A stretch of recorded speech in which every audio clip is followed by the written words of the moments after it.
საცხოვრობ ისე. აქ ცხოვრობ, ხო? სოფელში. კარგი, აბა მომიყევით თქვენ საწარმოს. ეს არის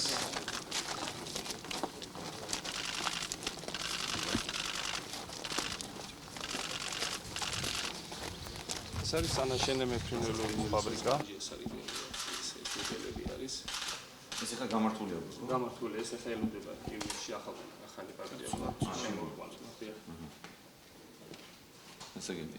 განადგარებია ბელგიური, სულ სპეციალური სადედი გუნდის მიკრობი. გეხოთ თუ დაამატეთ რა. დავემატეთ ჩვენი უკვე ჩაულებრივი კრედიტია.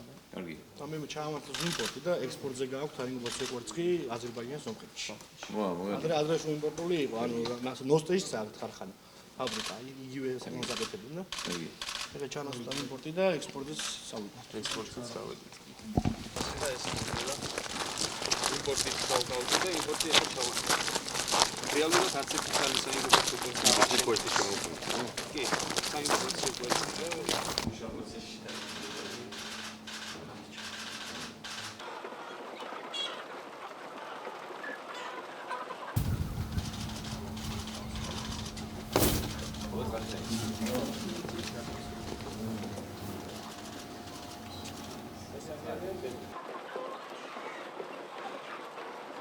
სურამდენია ხეთ.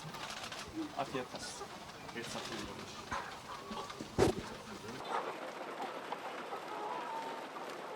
ეს არის თანამედროვე ტიპის ფერმა, რომელიც საწარმოებს საინკუბაციო კვერცხს და წილს, ბროილერის ჯიშის. ამ საწარმოს მიერ ეს ძველი ფერმის ტერიტორია.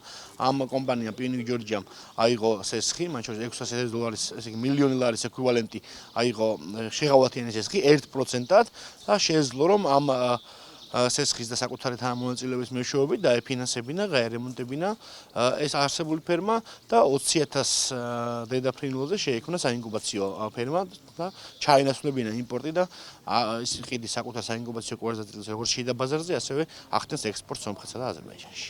ეს საწარმო შეიქმნა 8 თვეა, რაც შეიქმნა ახალი საწარმო შეღავათიანი აგროკრედიტის პროექტის პარგლებში, წლიური 1%-იანი განაკვეთით.